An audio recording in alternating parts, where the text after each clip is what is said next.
I co możemy powiedzieć o Majesticu?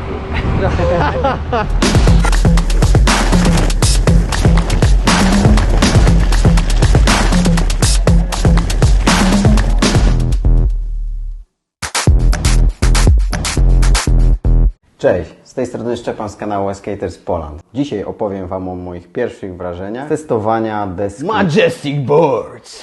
prosto z Wrocławia. Polska decha. Film będzie podzielony na 4 części. Unboxing, budowa dechy, właściwości jezdne. 4. część to będzie wygoda użytkowania. Chciałem zaznaczyć jedną rzecz, zanim przejdziemy do konkretów. Ten film nie jest sponsorowany, będzie średnio długi, samo mięso. No to jedziemy. Pierwsze, na co zwróciłem uwagę rozpakowując deskę, to było ilość dodatkowych elementów. Koła Cloud Wheels 120 mm, koła streetowe 97 mm od Majestic i decha przyjechała na kołach terenowych, takich dużych, nie wiem ile one tam miały dokładnie. Każdy zestaw kół miał zestaw pasków, zestaw przełożeń, czyli zębatek, nowych śrubek, nakrętek, podkładek, osłony silników do kół terenowych i osłony silników do 97 mm streetowych. Oczywiście nie mogło zabraknąć też pilota, ładowarki, duży zestaw kluczy. Jeżeli interesuje Was cała sprawa unboxingu, jak to po kolei wyglądało, to napiszcie, że chcecie, to wstawię cały unboxing z całą ekscytacją otwierania dechy w domu, bo nie ukrywam, że cieszyłem się, że przyszła do mnie deska. Dek sztywny, dość długi, to nie jest krótka deska, płaski. To jak mamy do góry delikatnie palce i pięty, to minimalny concave. Cały dek jest wykonany z wysokiej jakości bambusa. Dość gruby, nie mierzyłem go, ale przez to, że jest tam bateria w środku, więc zapewne on jest wyfrezowany, żeby ona się zmieściła. Decha była polakierowana w takim ciekawym kolorze, który się mienił, a la kameleon, więc to na plus. Grip na deku w kształcie litery M, co miało swoje plusy i minusy. Traki produkowane w Polsce z wysokiego stopu aluminium PA9 metodą CNC.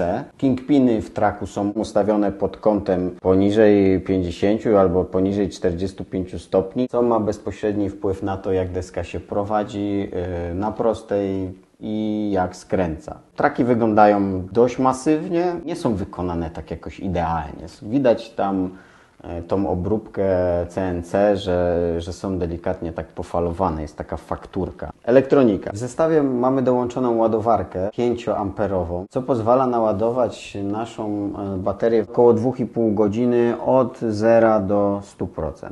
Pilot, sterownik ESC mamy od firmy Flipski. Jak go włączymy, to pokazuje się takie logo Majestica, więc chyba jest tam customowo dograne. Bateria jest o pojemności 15 Ah z wysokoprądowych ogniw firmy Sony. W połączeniu z 2 potężnymi silnikami, które generują moc 6500 W, daje to naprawdę bardzo dużą moc. Natomiast jeżeli spojrzymy na architekturę baterii i tych silników, to coś się zapala lampka co do zasięgu. 80% czasu testowałem deskę na kołach Cloud Wheels 120 mm. Decha przyszła na kołach All Terrain, natomiast musiałem zmienić koła zaraz na początku, ponieważ jedno z kół po prostu mi się urwało. Ej, coś się mi stało z deską.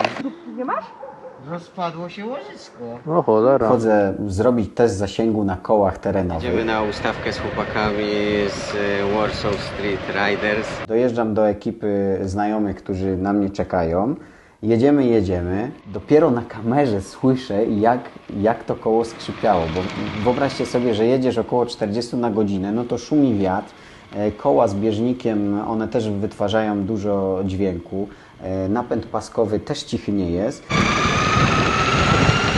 Więc ja nie słyszę tego, że już w jednym z przednich kół tam się coś mieli, tam coś nie działa, tam coś... Dopiero na nagraniu widać, że tam to koło już nie domaga. Ja dalej jadę. Dopiero jak łożysko, chyba kulki powypadały i całkowicie się tam zaczęło mielić, po prostu się zatrzymuje. Co by było gdyby? Ja na przykład gdybym tego nie słyszał, albo ten proces rozpadania się koła trwał chwilę. Nie chciałbym być w swojej skórze w tym momencie. Prędkość deski jest po prostu niesamowita. Ona tak przyspiesza. Ten V-Max, jak na deskorolkę, jest olbrzymi. Centralnie się bałem. Pierwszy raz musiałem pożyczyć, dzięki Adrian, za zbroję. Na razie prędkość, która nam się utrzymuje, to jest dość dużo. Pokazuje mi GPS 33. No teraz zwolniłem, żeby nagrać. Wow. 36. 40. Hamulce. No nie ma się do czego przyczepić. Bardzo dobrze hamuje deska. No to jazda, idziemy się przejechać. Skrętność dechy określiłbym jako wystarczająca.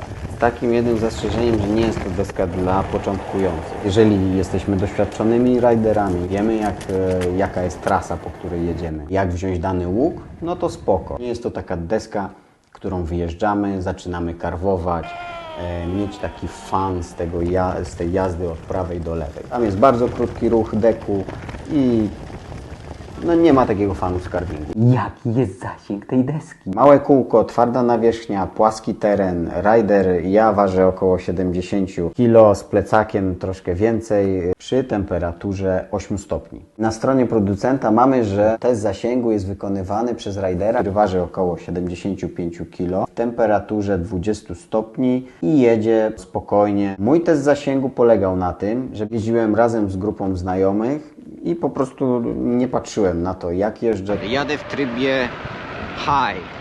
Wydaje mi się, że high to jest właśnie najwyższy tryb. To jest bezpieczne rozwiązanie, gdy mamy pod ręką wszystko to, za co płacimy tak naprawdę. Wynik, jaki osiągnąłem, to 32 km. Podsumowanie. Jeżeli ktoś ma kasę i jest kaskaderem, to jak najbardziej może kupić.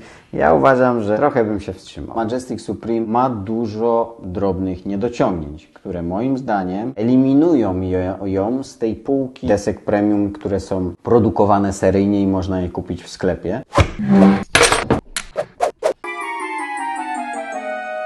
Na jednej zośce, tak jakby ktoś złapał kombinerkami na gwincie i go po prostu zjechał. Musiałem założyć drugą nakrętkę, więc na jednym z tylnych kół miałem dwie nakrętki. Miałem jeszcze ciekawą sytuację. Jak masz mało poziomu baterii w desce i dodasz gazu, to po prostu decha cię zrzuca. Tego dnia, co robiłem test zasięgu, na pilocie 10-15% tego paska stanu baterii w desce. Przyspieszam tak żwawo, nie na maksa.